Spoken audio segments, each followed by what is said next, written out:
2026년 1월 8일 목요일 미국 증시 요약입니다. 금일 미국 증시는 혼조세였습니다.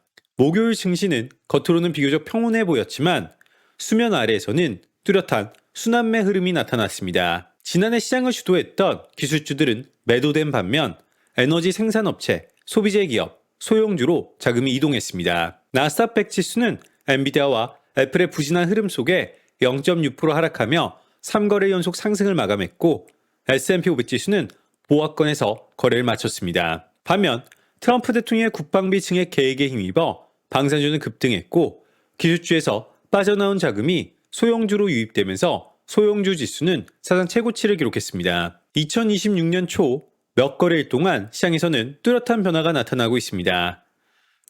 기술주 주도력이 약해지는 가운데 경기 확장 국면에서 강세를 보이는 업종들이 앞서 나가기 시작했습니다.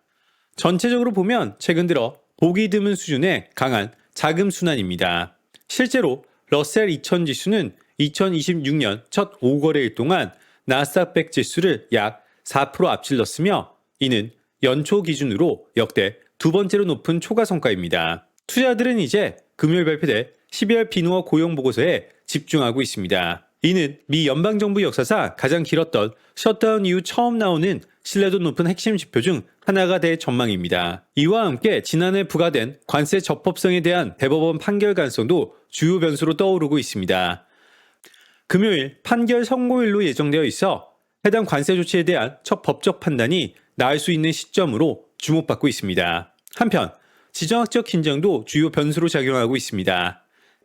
시장은 그린란드를 미국의 영향권으로 두려는 움직임과 베네수엘라를 둘러싼 상황 전개를 예의주시하고 있습니다.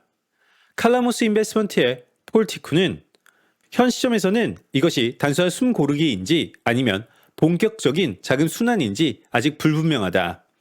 경제지표와 전망은 상당히 낙관적이지만 미국 증시는 이미 3년 연속 큰 폭의 상승을 기록해 시장이 여전히 방향성을 탐색 중이다.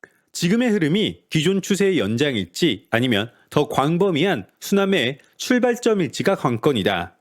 에버코의 사라 비앙카는 이번 국방비 증액 발언은 향후 예산 편성과 관련된 입법 논의에 방향을 잡기 위한 야심찬 목표치로 본다. 의회의 동의도 없이 이 정도 규모의 자금을 실제로 집행하는 것은 현 행정부라도 상당한 무리다. JP모건의 나탈리아 리피키나는 최근 며칠간의 상승 이후 차익 실현 매물이 일부 나오고 있으며 지정학적 리스크도 여전히 높다. 시장은 이제 다가오는 실적 발표 시즌을 앞두고 포지션을 재정비하는 단계에 들어섰다. 비 라일리 웰스의 아트 호건은 AI는 여전히 뜨거운 테마이지만 앞으로는 승자와 패자가 명확히 갈릴 것이다. 이제 AI는 성과를 실제로 증명해야 하는 섹터가 됐다. 라고 전하였습니다. 2026년 1월 9일 금요일 주요 일정 살펴보겠습니다. 경제지표는 22시 30분 미국 12월 비농업 취업자 수, 22시 30분 미국 12월 실업률, 22시 30분 미국 10월 주택 착공 건수, 자정 미국 1월 미시간대 기대 인플레이션, 자정 미국 1월 미시간대 소비자 심리지수, 03시 미국 베이커 유즈 총시추기수, 03시 35분 연준 박힌 총재가 예정되어 있습니다.